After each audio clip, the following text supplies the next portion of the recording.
Welcome to my YouTube channel. Today we will study the second chapter of class 6 which is diversity in the living world. Diversity का क्या मतलब होता है? तो diversity का मतलब होता है कि डिफरेंट ऑब्जेक्ट्स, चाहे वो लिविंग हो या नॉन लिविंग, अदर प्लांट्स और एनिमल्स, एक साथ एक ही सराउंडिंग्स में रहते हैं, उसे डाइवर्सिटी कहते हैं। तो स्टार्ट करते हैं आपके चैप्टर में श्लोक से। छायामनस्य कुर्वन्ति तिष्ठन्ति स्वयमात्मे फलान्यपि परार्थाय वृक्षा सत्पुरुषा इ। इसका मतलब है कि वृक्ष यानी कि पेड़ दूसरों को छाया देते हैं और उन फ्रूट्स भी दूसरों के लिए ही होती है। वैसे ही जो अच्छे लोग होते हैं, जिनकी लाइफ में बहुत मुश्किलें आती हैं, फिर भी वो दूसरों की भलाई के बारे में ही सोचते हैं। उनके पास जो भी होता है उससे ही वो दूसरों का भला करने की सोचते हैं। तो चलिए इस चैप्टर को स्टार्ट करते हैं और शॉर्ट में फिनिश करते हैं, क्योंकि सभी बच्चों को चैप्टर के बस मेन पॉइंट्स ही पढ़ने होते हैं। क्यों, ठीक कहा ना? तो चलो स्टार्ट करें diversity in the living world. Chapter के स्टार्टिंग में नेचर वॉक के बारे में बताया जा रहा है, जो टीचर ने ऑर्गेनाइज की है स्टूडेंट्स के लिए, जिसमें मनीराम चाचा जो बहुत अच्छी मिमिक्री करते हैं, जैसे आप भी बहुत अच्छी मिमिक्री करते होगे कुछ वर्ड्स के साउंड की या किसी भी एक्टर या एक्ट्रेसेस की, और डॉक्टर रघु हैं जो कि एक साइंटिस्ट हैं।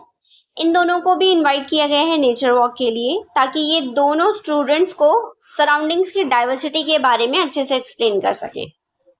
ये कमेंट करके ज़रूर बताना आप लोग कि आप किन एनिमल्स की मिमिक्री कर पाते हो। जो भी हम इस चैप्टर में अब आगे पढ़ेंगे उसकी सारी इन्फॉर्मेशन कलेक्ट करके आप एक ब्यूटीफुल और कलरफुल स्क्रैप बुक भी प्रिपेयर कर सकते हो। आइए चलते हैं चैप्टर की तरफ। तो सबसे पहले जान लेते हैं बायोडाइवर्सिटी के बारे में। तो बायोडाइवर्सिटी होती क्या है? तो biodiversity is the variety of plants and animals found in a particular area depending upon each other for their survival. इसका मतलब है कि डिफरेंट प्लांट्स और एनिमल्स जो एक साथ ही सराउंडिंग्स में मिलते हैं और एक दूसरे पर डिपेंड रहते हैं लाइफ सर्वाइव करने के लिए, उसे बायोडाइवर्सिटी कहते हैं। अब आते हैं हाउ टू ग्रुप प्लांट्स। जैसे कि मैंने पहले बताया था, हम इस चैप्टर के मेन पॉइंट्स पढ़ेंगे। इसमें हम जानेंगे कि हम प्लांट्स को किसी कैटेगरी में कैसे डिवाइड करते हैं। तो प्लांट्स को on the basis of stem, leaves, flowers में कैटेगराइज किया जाता है। फिर उसमें भी सब कैटेगरी में डिवाइड करते हैं, जैसे कि उनकी थिकनेस क्या है, हाइट, हार्डनेस, शेप कैसी है, साइज क्या है, उनका अरेंजमेंट क्या है। तो इन्हीं के बेसिस पर हम प्लांट्स को ग्रुप भी करते हैं और इनको अब हम डिटेल में पढ़ेंगे। तो आपने देखा होगा कि कुछ प्लांट्स बहुत ही लंबे होते हैं और उनकी स्टेम हार्ड होती है, थिक होती है, ब्राउन और वुडी होती है। इनकी ब्रांचेस भी ग्राउंड से तो काफ़ी ऊपर से स्टार्ट होती हैं, जहाँ पर स्टेम खत्म होती है वहाँ से इनकी ब्रांचेस स्टार्ट होती है। तो इन प्लांट्स को ट्रीज कहते हैं और जो स्टेम होती है उसको हम ट्रंक कहते हैं। So the tall plants having hard, thick and woody stems are known as trees, जिसके एग्जाम्पल्स हैं mango, banyan tree, coconut tree. अब आते हैं नेक्स्ट कैटेगरी पर, जो कि है श्रब्स। ये प्लांट्स ट्रीज से हाइट में छोटे होते हैं और इनकी ब्रांचेस ग्राउंड से ज़्यादा दूर नहीं होती है और इनकी जो स्टेम होती है वो ट्रीज की तरह ट्रंक टाइप की नहीं होती है, थोड़ी पतली होती है। So the plants having hard but not very thick stems are known as shrubs. इनके एग्जाम्पल्स हो गए rose plant, tulsi plant, pomegranate, lemon plant.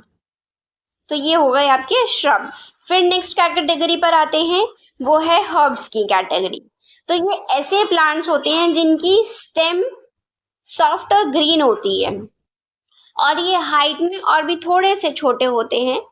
So the small plants having soft and green stems are known as herbs. इसके example हो गए tomato, reddish, ginger, wheat, ये सब herbs की category में आते हैं। नेक्स्ट हम बात करते हैं क्रीपर्स और क्लाइंबर्स की। तो जिन प्लांट्स को क्लाइंब करने के लिए सपोर्ट चाहिए होता है वो क्लाइंबर्स होते हैं, जैसे कि the plants having long, thin and weak stems and need support to climb up are known as climbers. इसके एग्जाम्पल हो गए ग्रेप वाइन, मनी प्लांट, जो कि आपने अपने घरों में देखे होंगे, मनी प्लांट सबके घर में होंगे। अब क्रीपर्स क्या होते हैं? तो क्रीपर्स जो प्लांट्स क्लाइम भी नहीं कर पाते हैं, जिनको सपोर्ट अगर दिया भी जाए तब भी वो क्लाइम नहीं कर पाते, क्योंकि जनरली इनके जो फ्रूट्स होते हैं वो बहुत बड़े होते हैं और ये ग्राउंड पर ही रेंगते हुए ग्रो होते हैं, उन्हें क्रीपर्स कहते हैं। So the plants having long, thin and weak stems and spread on the ground are known as creepers. तो इसके एग्जाम्पल हो गए वाटरमेलन, जो कि आप सभी को बहुत अच्छा लगता होगा, पम्पकिन, कुकुम्बर। तो इनके फ्रूट्स जनरली बहुत हैवी होते हैं, सो दे कांट क्लाइंब अप। तो ये तो हुई प्लांट्स को कैटेगराइज कैसे करते हैं। अब इनकी लीव्स की अरेंजमेंट के बारे में भी पढ़ लेते हैं कि इनकी लीव्स के अकॉर्डिंग इनको कैसे कैटेगरी में डिवाइड किया जाता है। तो आप सभी ने लीव्स की डिफरेंट शेप्स और साइजेस देखे होंगे, पर हम यहाँ बात करेंगे लीव्स के पैटर्न की। अगर आप लीव्स को ध्यान से देखो तो उसमें आपको हल्की हल्की सी लाइंस दिखेंगी, जिन्हें हम वेन्स कहते हैं। So the thin lines on the leaves of the plants are called veins and the pattern of veins on the leaf is called venation. अब जानते हैं कि ये वेनेशन क्या होता है, कितने टाइप की होती है। तो वेनेशन जो है वो दो टाइप्स की होती है। पहली होती है रेटिकुलेट वेनेशन, इसमें नेट लाइक स्ट्रक्चर होता है, जाल की तरह स्ट्रक्चर होता है और मिडिल में थिक वेन होती है। तो इसके एग्जाम्पल हो गया आपका हाइबिस्कस प्लांट। फिर सेकेंड टाइप की वेनेशन होती है पैरेलल वेनेशन, जिसमें वेन्स पैरेलल होती हैं, मिडिल में एक थिक वेन होती है और उसके साइड में सारी वेन्स निकलती हुई दिखाई देती हैं। इसके एग्जाम्पल हो गया बनाना लीफ या फिर ग्रास लीफ। अब बात करते हैं प्लांट्स की रूट्स के बारे में कि प्लांट्स को रूट सिस्टम में कैसे डिवाइड किया जाता है। तो रूट्स भी दो टाइप की होती हैं प्लांट्स में। फर्स्ट होती है टैप रूट सिस्टम, जिसमें एक ही मेन रूट होती है और उससे रूट्स हेयर निकलते हैं।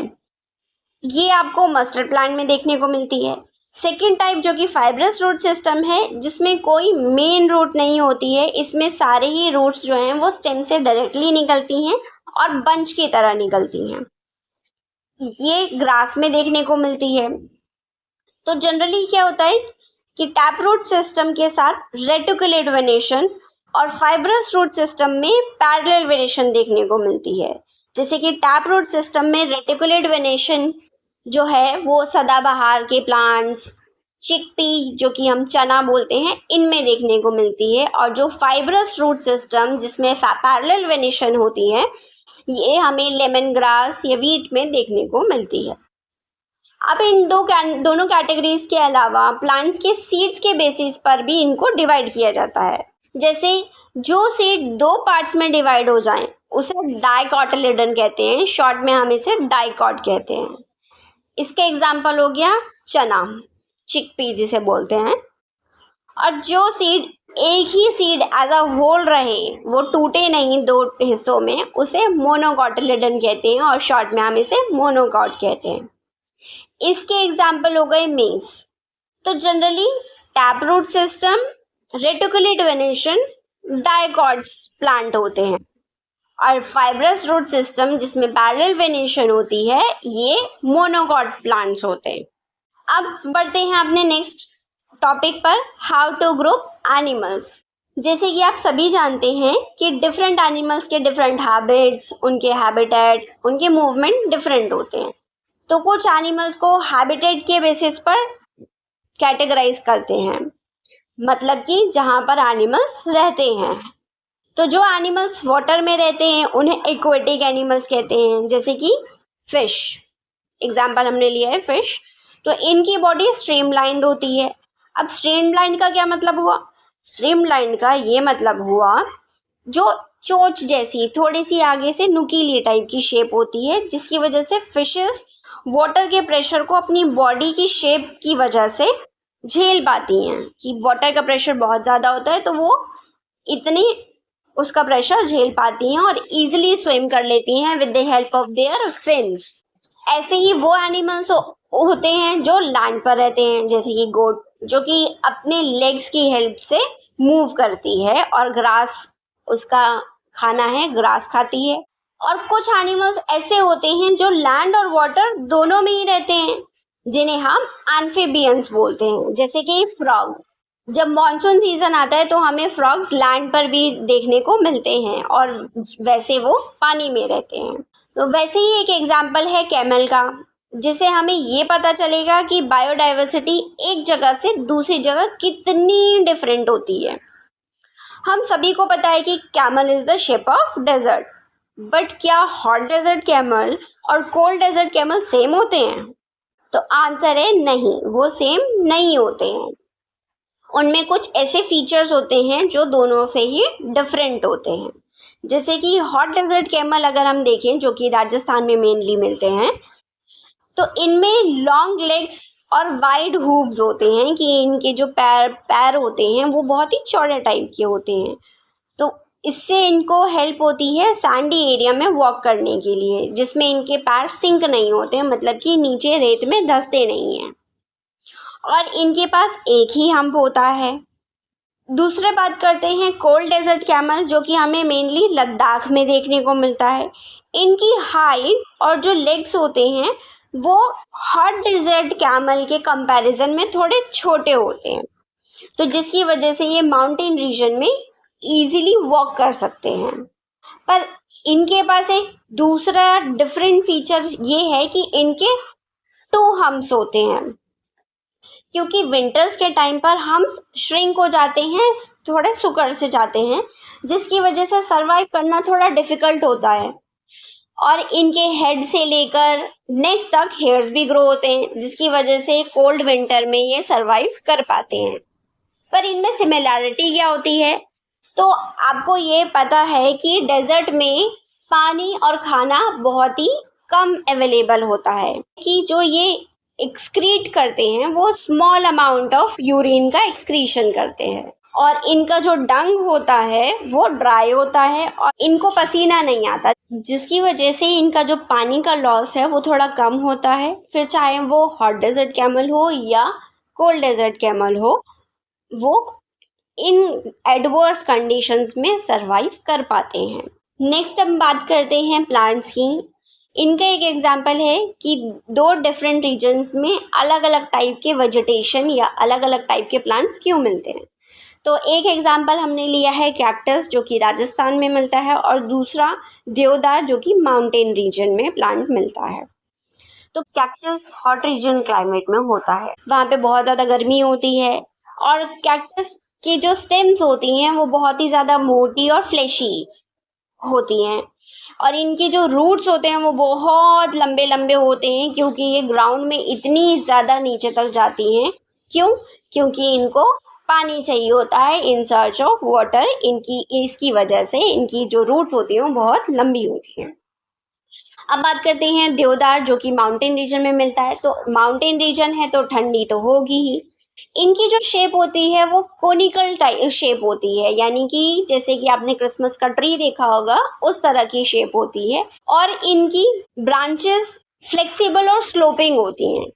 वो इसलिए क्योंकि स्नो जब इन पेड़ों पर गिरती है तो वो आराम से नीचे स्लाइड कर जाए, पेड़ों पर रुकी ना रहे, तो जिसकी वजह से ये स्नोफॉल से और एवलांचेस से बच जाते हैं। नेक्स्ट हम बात करते हैं रोडोडेंड्रॉन ट्रीज की। अब आप ये जानकर हैरान हो जाएंगे कि एक ही ट्री अगर डिफरेंट जगह पर हो तो कितने डिफरेंसेस होते हैं। तो रोडोडेंड्रॉन ट्री बहुत ही ब्यूटीफुल कलरफुल फ्लावर्स होते हैं, बहुत ही ब्यूटीफुल लगता है देखने में।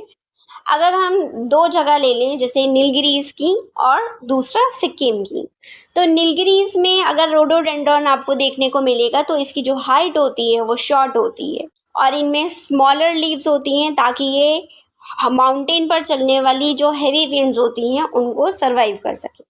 पर अगर यही सिमिलर ट्री आपको सिक्किम में देखने को मिलेगा तो इसकी जो हाइट होती है वो थोड़ी बड़ी होती है, ये थोड़ा टॉल होता है कंपेयर टू जो नीलगिरी में हमें ट्री मिल रहा है उससे। तो किसी भी जगह में सरवाइव करने के लिए कुछ स्पेशल फीचर्स होते हैं, चाहे वो प्लांट हो या एनिमल हो।